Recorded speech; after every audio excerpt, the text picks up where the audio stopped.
Top of the evening to ya, me nostrils. Or top of the morning, depending on what time of day it is for you while watching this. Well, whatever the time of day, you're making my day by joining me right here on the Nashville Nose. Ha ha ha, hippity hippity hoo ha. I'm your cheery host, as always, Dr. Magnifiscent. Hippity ha. And I'm feeling quite cheery this evening because I am about to finally try out Terre Hermes by Hermes. And this is the Parfum concentration. I've been eyeing up Terre Hermes Parfum for the longest time. And when I finally got it, it was just sitting here for the longest time, waiting for me to finally film my first impression. I've never smelled the Parfum before, but I have smelled the original Eau de Toilette, released in 2006 and composed by Jean-Claude Jean-Claude Elena. Some of these names are really hard. So it's almost been like 20 years since that release. And I always assumed that the Parfum came out, like, I don't know, decades later, because that seems to be the trend with a lot of other major fragrance lines. I mean, even Acqua di Gio took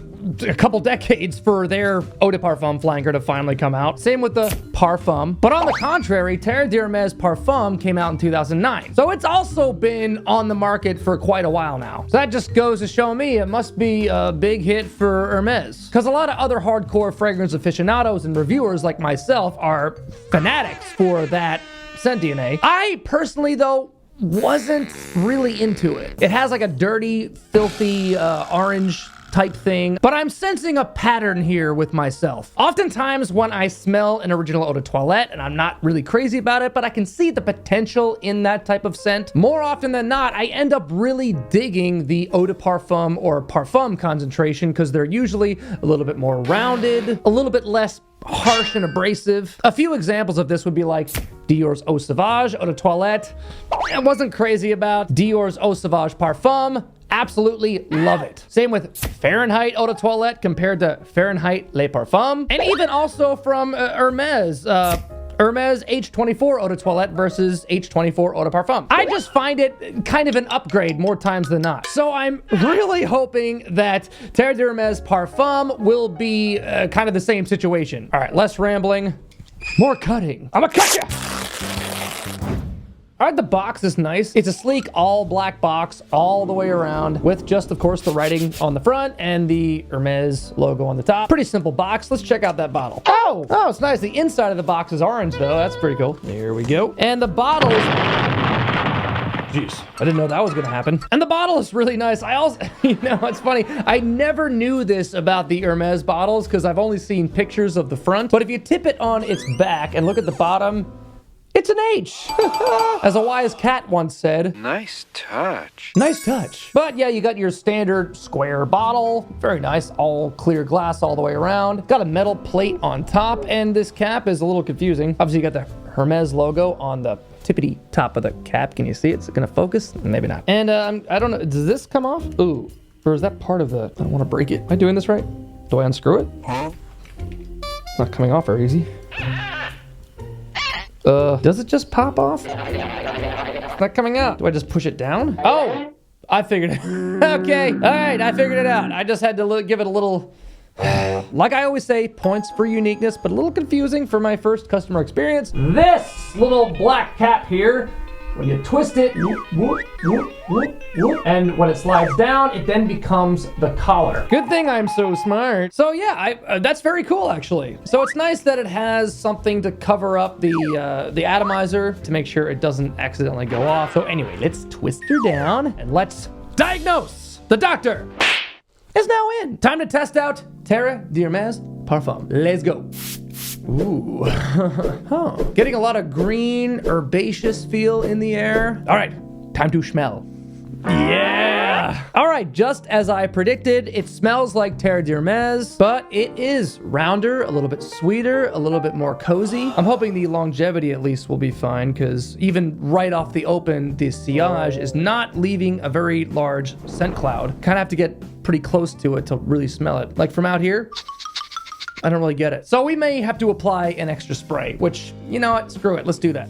I kind of feel like I'm at the point now where I can tell when something isn't gonna last very long and it might require a few extra sprays. This might be one of those type of scents. If you want it to be noticed. If you want it to be more of a personal scent, it's nice to have that option. Okay, now I'm getting more of it in the air. So actually that's pretty cool. You can kind of adjust the amount of loudness you want with this fragrance just by the amount of sprays that you apply. Of course, bear in mind, I just applied it, so we're just judging the open at this point. It's really nice though. It smells really good and it smells really unique. I mean, the Terre DNA is unlike anything else out there, really. And I think it may be the orange. I believe there is orange in this. I also think that there's vetiver in the Terre DNA. I don't know if there is any in the Parfum, but I wouldn't be surprised to see it. It's not nearly as bitter and bitey and, you know, earthy. It's got some sort of licoricey sweetness to it. God, it's triggering something in my scent memory akin to Eau Sauvage Parfum by Dior. This also gives me that feel, but this goes way heavier into those fougere elements. Whereas I don't think that Terre Parfum is a fougere. It's like the herbals are there to give it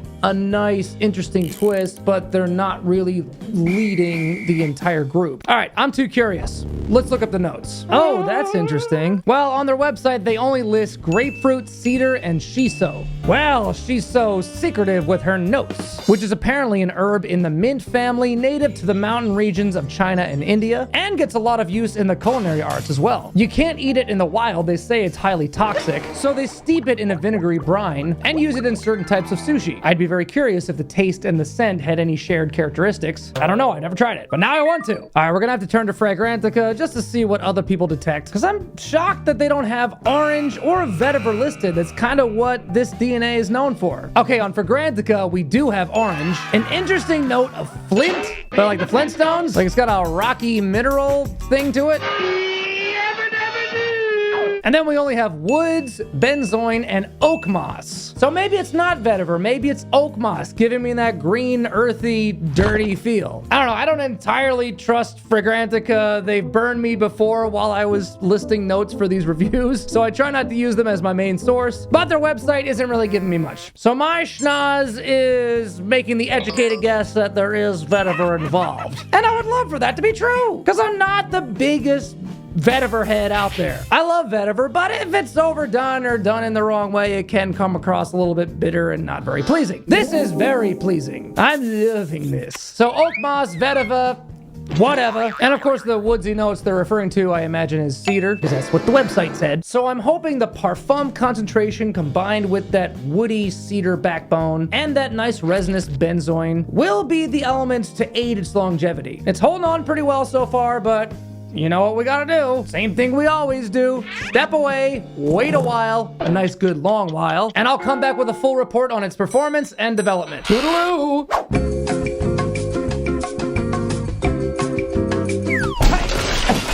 I'm running out of ideas. Okay, this thing has taken me on a little bit of a ride. Not that much, it hasn't really morphed or evolved. Still smells like Terre d'Hermes. The orange and citrus is pretty burned away at this point. I'm getting most of those greens, herbals, and woods. Maybe oak moss, maybe vetiver.